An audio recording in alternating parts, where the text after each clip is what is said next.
There's this quiet assumption that kind of floats around in our hobby. It's the idea that whatever's the most popular must, by definition, be the best. But what if that's not really the whole picture? Let's take a minute to explore the difference between a game that dominates the market and a game that has true quality. We've all felt this, right? It's a subtle thing. A game just explodes in popularity. It's everywhere. And you see the sales numbers, the sheer presence of it, and without even realizing it, you start to connect that dominance with quality. I mean, is the game at the top of the charts always the pinnacle of game design? It's a really simple question, but wrestling with the answer, well, that has some pretty big implications for how we see the games we love. And welcome to the Dungeon Master's Apprentice. This channel is about RPG design, consequences, and why games actually work at the table. So what's really fascinating is how this assumption actually works on us. See, when a game gets big enough, when it becomes truly dominant, its design choices can stop feeling like choices at all. They start to feel like the default, just the way things are supposed to be. And this right here is the heart of it. Quality and dominance are just two different ways of measuring something. One tells us what spreads the easiest, what has mass appeal. The other, it speaks to a totally different kind of value. They can be related, for sure, but they are not the same thing. To really get our heads around this, let's step outside of gaming for just a second. I like to use a simple analogy for this. I call it the McDonald's test. Just think about it for a moment. If market dominance was truly the final word on excellence, if it was the ultimate measure of quality, then McDonald's wouldn't just be a successful business. It would have to be the finest food ever created. And it sounds absurd when you say it out loud, doesn't it? That's because we all instinctively know its success is measuring something else entirely. And this lays it out perfectly. McDonald's wins on a very specific set of things. It's accessible, it's consistent, it's predictable, it's a logistical masterpiece. But Grand Cuisine, that wins on depth, on excellence, on the richness of the experience itself. Dominance tells you what spreads most effectively. It doesn't tell you what the peak experience is. If you want more personal thoughts on RPG design and consequences, especially the ideas that don't always fit into a video, I write a short newsletter between uploads. There's a link in the description if you want that. It's kind of like the music charts. Is the #1 song the best song written that year? Or is it just the one with the most marketing, the catchiest hook, the one that perfectly hit the mood of the moment? We get this with music, but we sometimes forget to apply that same thinking to our games. So, let's bring this idea back home, back to the table. How does getting these two things, dominance and quality, mixed up actually affect how we play and think about role-playing games? And this is where it gets really, really interesting to me.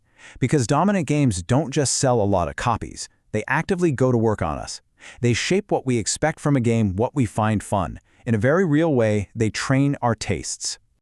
So, for instance, there was a time when you could look at a game where the characters were really hard to kill, and you'd just say, okay, that's a stylistic choice. That's a preference for a more heroic, high-action kind of story. It was just one flavor among many. But when that style becomes dominant, the language around it changes. Suddenly, high survivability isn't just a tonal choice. No, now it gets reframed as the baseline. It becomes humane design or good design, which of course implies that any other way is maybe cruel or bad. And you see this happen with all sorts of mechanics. A particular way of balancing encounters becomes the very definition of fairness. A certain kind of predictable story structure becomes the gold standard for good storytelling. And for new players especially, they absorb these things not as one way to play, but as the way to play. So what this all boils down to is that the games we play, they aren't just entertaining us. They're teaching us what to want. They're calibrating our meters for what feels fun or tense or fair. Our taste isn't just something we discover. It's something that gets built right there at the table. And of course, the hobby is never standing still. There are always all these different forces pushing and pulling on game design, creating these cycles of change. Game design doesn't really evolve in a straight line, always getting objectively better. It moves in response to a whole bunch of things. Designers get curious and want to try something new. Publishers need a new product to sell. We, the audience, get tired of the same old thing. The culture around us shifts. It's really more of a complex dance than a simple march forward.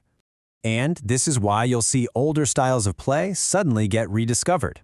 After years and years of one kind of experience, players start to crave something different. An old design that might have felt harsh now feels thrilling. The pendulum swings back, not because the old way was better, but simply because contrast itself became valuable again. When you can really internalize this difference between what's popular and what's good, well, it's actually an incredibly freeing way to look at the hobby. You start to see this beautiful, continuous feedback loop. The games we play shape our preferences, and then our preferences influence the next generation of games. And those games, in turn, reshape the tastes of all the new players coming in. It's this living, breathing cycle. And that's why it's so liberating. It just takes all the heat out of those endless style wars we see online. A disagreement about game design stops feeling like a battle over who's right and who's wrong. Instead, you can see it for what it is, just a divergence of experience, two people whose tastes were simply shaped by different systems. And maybe that's the thought to end on. Sometimes we get so comfortable in the rhythms of one particular game, we can forget that other rhythms even exist. We forget that our own preferences were, in large part, taught to us. And often, it just takes trying one totally different game to get that wonderful, wonderful reminder that we were always, always capable of wanting something else. And until next time, adventure on.